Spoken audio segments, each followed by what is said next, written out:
Well, hello friends, it's Suzanne here, your friendly Canadian Stampin' Up! Demonstrator, and I'm welcoming you to a Fun Fold Friday on my YouTube channel and blog.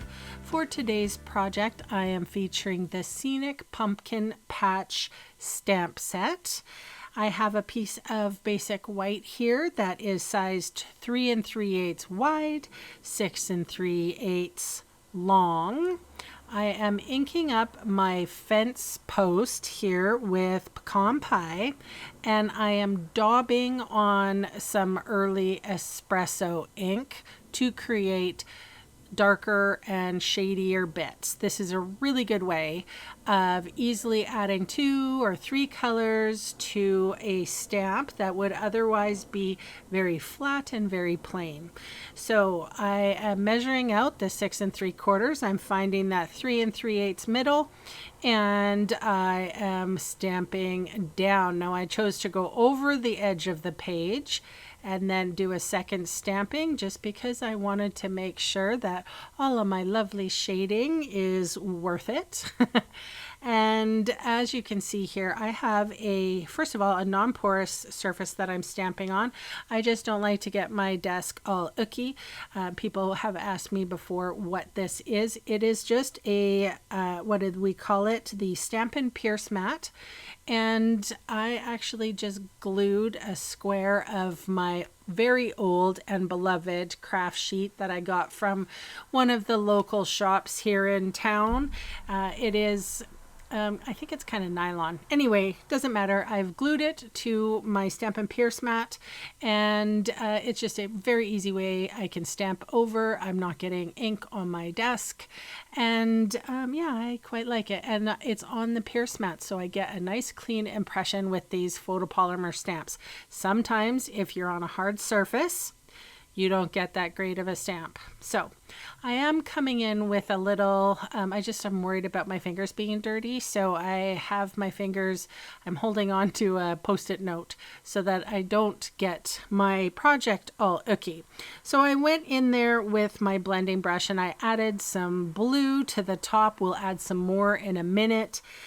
This is Cajun Craze for the ink and early espresso for the roof of the house.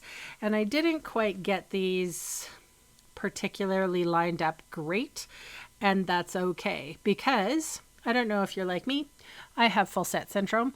I actually had to get the inks and I have to get the markers that match. So here I'm going in with my early espresso ink and I'm just coloring down that line so it looks like I did not make any mistakes. So that's also handy to have. All right, so moving on with the scene, there's a little window in this barn type structure. So I put Cajun Craze to create a window like someone was in there. And I have the pecan pie marker, so I wanted a different brown on there. So I'm just quickly coloring in the doorway of that barn.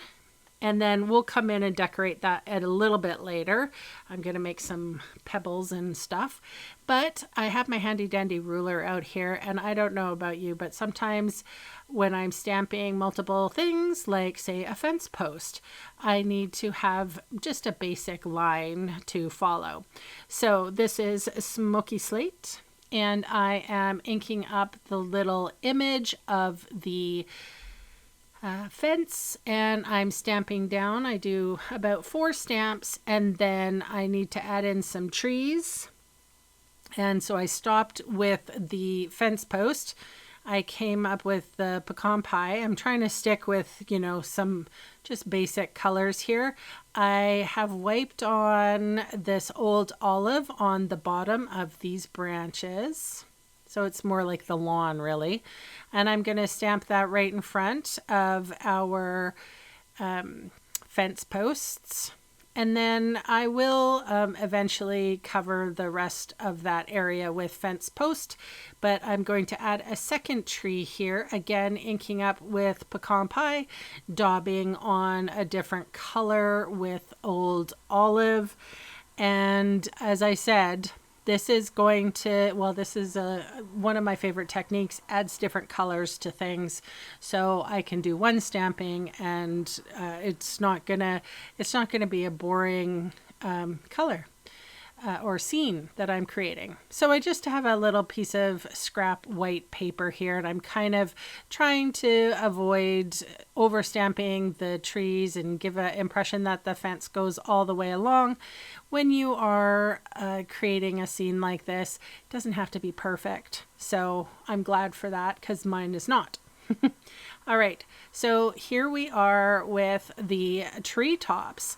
And I've sped this up lots for you, so you're only going to see me kind of stamp down. But I did use a baby wipe in between. It was just easier to do. And like I have them handy on my desk as well. Probably a lot of people use baby wipes just to clean up my area. Anyway, I'm inking up with the three colors. These three colors are Real Red, Cajun Craze, and I believe that is Old Olive above me as well, or at the top there. So it is autumnal. Guess what? Tomorrow, which is Saturday or Sunday, is the first day of fall. Hurrah! Huzzah! I'm so happy. It's my favorite season. I love the colors. I love the cooler weather. But where I live, it's always kind of a little bit warmer. I live in Kelowna, British Columbia, so it's kind of like the California of Canada, if you will. Our winters are very mellow. Anyway, but I still do get to see 4 seasons, which is lovely. And eventually you can see the colors, the trees, leaves change. All right, so I'm coming in. I went down a little bit with the balmy blue, and now I'm inking the whole page basically with the Old Olive. I chose Old Olive because it's not as green as the garden green, and I don't actually really like mossy meadow at all. So this to me is a muted, more of a fall-ish color of green. And then I do have this smaller piece. I believe, I can't remember what the size is. Oh, 3 3/8 by 1 7/8. So this is where the greeting is going to go. I am inking it up with Old Olive, and I am going to splatter some water splotches on here to create a lot of interest on our greeting. There's not a lot for you to actually write on the card, which is kind of fun sometimes. So again, here's my water painter, and I'm just squeezing out a little bit of water, and then I'm flicking it right on my work surface here. Kind of glad that I can just wipe this this page up, or my little Stampin' Pierce mat, and I will clean up all of the colors and whatnot. But we have more of a scene to create. Now I will say this.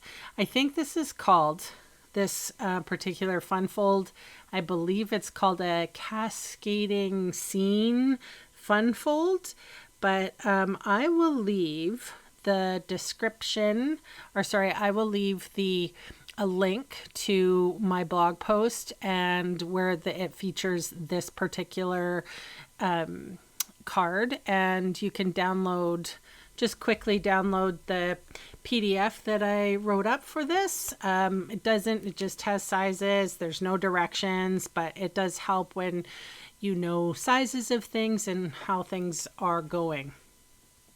Okay, so again, I am using 3 colors here, Real Red, Pumpkin Pie, and Crushed Curry. I have I think I ink up with Crushed Curry first, really, and then I daub on the 2 darker colors. So, that's Cajun Craze, pardon me. Cajun Craze, Pumpkin Pie, Crushed Curry. So there's lots of pumpkin images in this stamp set, but I will say this, there is no sentiment, so you better darn well have a sentiment. It would have been nice had the, like grateful or thank you for wonderful, I don't know, Thanksgiving dinner, but no, sadly not. So I had to bring in another stamp set to give for the sentiment. So anyway, as I'm saying, as I'm going through this, I have done a plenty of editing. Please give me a thumbs up for the editing, because honestly, this video I had to patch between like 3 different videos. Oh my gosh, like there was a lot. It took a while, but the effects of this scene are wonderful. It's definitely a scenic pumpkin patch. You can't get away from it. There's some pumpkins in the smaller ones in the, you know, in the foreground, and right in the forefront, they're bigger pumpkins. I'm inking them all up with different colors. I have real red, Cajun craze, pumpkin pie, shaded, crushed curry, and I'm using the daubers to create that multitude of color, because in my opinion, pumpkins have a variety of colors when they're in the field. You don't really find them, you know, some are yellow, some are green. You can tell when they're done, right? Well, I'm hoping. All right, I did use the old olive for the pumpkin stems, but then just with whatever ink that was left on to the early espresso dauber, that's what I did for the just for the stem, because I find stems, they weren't green, they're kind of like this, I don't know, almost like a crumb cake, but crumb cake didn't seem right in this one because these are still kind of growing, I think. Well, they're in the field anyway. So, and there is an image that gives you sort of like the twirly leaves, but I didn't use that on this scene at all. But one of the nice things, if you stamp the pumpkins correctly, you can add all 5 of the pumpkin stems to this. So hope you're noticing how breezy and easy it makes it look. There was a lot of stopping, wiping, and daubing, and I cut all that out. So thumbs up, you guys. Thanks so much. Help me with the algorithm. So here is the single pumpkin stem, kind of cute. And I think we're almost ready to start the actual fun fold. A few more little stems to do. And then I brought in my marker. I'm kind of obsessed with this again. My flicking technique. It just gives this sort of a, I don't know, ethereal look. That was early espresso. This is pumpkin pie. And I'm just putting it kind of on the bottom. I don't know. It added something. I liked it. Then remember I talked about how I was going to decorate the barn. So I'm coming in with the bullet end of my markers, and I'm just tapping a little bit to make it look like there's stones in front of the barn. So really cute. And then here is the sweetly scripted sentiment. It says, "A million thanks." And what I ended up doing was just washi taping the part out, inking up the thanks portion, removing the washi tape, and then stamping down on my little 3 3/8 wide and 1 7/8 long cardstock, which I blended the old olive on. So here's that. And then I did come in with that curly Q. It's got a couple leaves on it.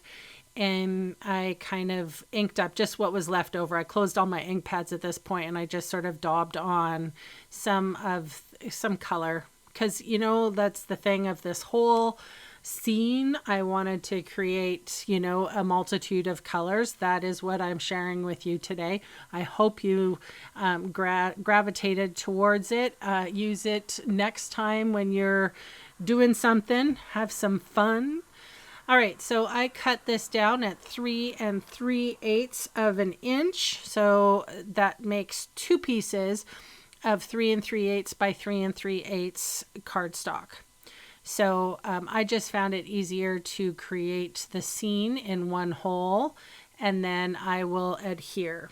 Okay, so this is your card base sized 11 inches long, 4 1/4 inches wide, and I'm going to score at 2.5, 3 3/4, 6 3/4. Have to bring that arm out. There we go, 6 3/4, and then one last one at 8 1/4. So it's the wider piece that will be at the bottom. I'm folding this incorrectly. I will refold it in a second.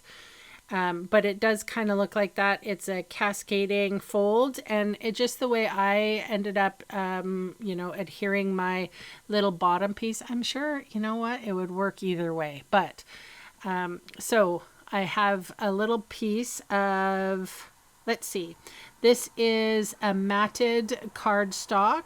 I'm using pecan pie. And let's see, the bottom is size 4 1/4 by 2 3/8, and the top mats are 3.5 by 3.5.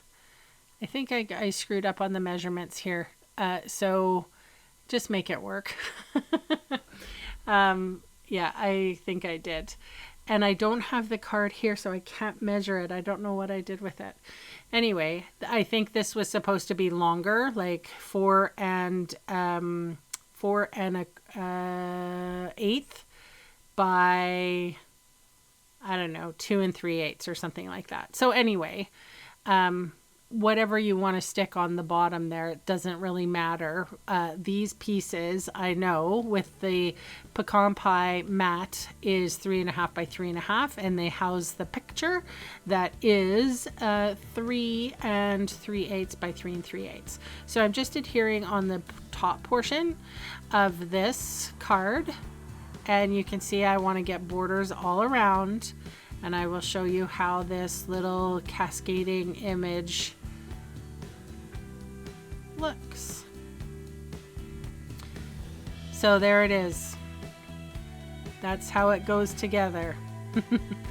It's like a little accordion. You can see how that like cascades, but it creates a big scene in the top and just a little place to write your sentiment. I don't know about you, but sometimes I appreciate that. Not a lot to write. Anyway, that is my card for today. Check out the PDF, and I will see you next time. Bye for now.